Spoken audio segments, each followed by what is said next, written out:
Doctor সেনকে নিজের কাছে ডেকে পাঠিয়েছে অনিশা। অনিশা ডক্টর সেনকে একটা সাহায্য করার জন্য বলে।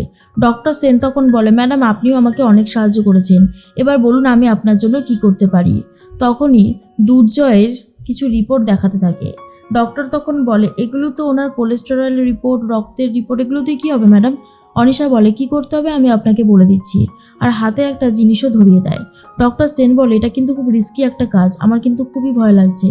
অনিশা তখন বলে, অনিশা ছুঁচো মেরে হাত বন্ধ করে না, অনিশা যা করে বড় বড় কাজই করে, আর এই কাজটা করে দিতেই হবে। ডক্টর সেন তখন বলে, ঠিক আছে ম্যাডাম, আপনি যখন এত করে বলছেন তখন আপনার কথা তো রাখতেই হবে, ঠিক আছে আপনি যেমনটা বলছেন তেমনটাই হবে। এদিকে রানী সকাল থেকে রান্নাঘরে টুকটাক কাজ করতে থাকে।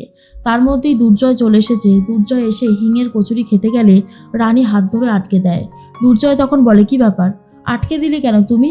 আর তখনই রানী বলে, আসলে এর মধ্যে তো হিং দেওয়া রয়েছে। দুর্জয় বলে, অদ্ভুত ব্যাপার, তুমি কি করে জানলে যে আমি হিং খাই না? আর মাধুরী তখন বলে, হ্যাঁ ভাগ্যিস জয় তুমি এটা খাওনি, তাহলে তো এক্ষুনি সর্বনাশ হতো। শুক্লা তখন বলে, কি হলো, জয় যেটা বললো দাঁড়িয়ে আছো কেন, উত্তরটা দাও, চুপ করে থাকলে তো হবে না।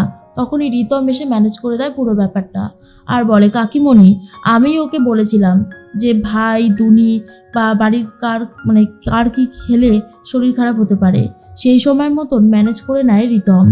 তার মধ্যে অনিশা ফোন করে দুর্জয়কে আর বলে, কখন আসছিস, তাড়াতাড়ি চলে আয়, হাতে কিন্তু বেশি সময় নেই। তখন দুর্জয় বলে, আসছি একটু, আর কিছুক্ষণের মধ্যেই আসছি। এদিকে রানী দেবুকে বলে, আজ রাতে আমাকে আর একবার বেরোতে হবে। দেবু বারবার করে সাবধান করে দেয় রানীকে, আর বলে, দেখ একবার বিপদ থেকে বেঁচে গেছিস, প্লিজ আর কোনো রিস্ক নিস না। এর মধ্যেই পিকলু রেডি হয়ে গেছে অনিশার সাথে মিট করবে বলে, আর সাথে রেডি হয়েছে রানী নিজেও, কারণ রানী আজকে এইভাবেই ছদ্মবেশ নিয়ে যাবে অনিশাকে ধরতে। রানী কি পারবে শেষ পর্যন্ত অনিশাকে ধরতে?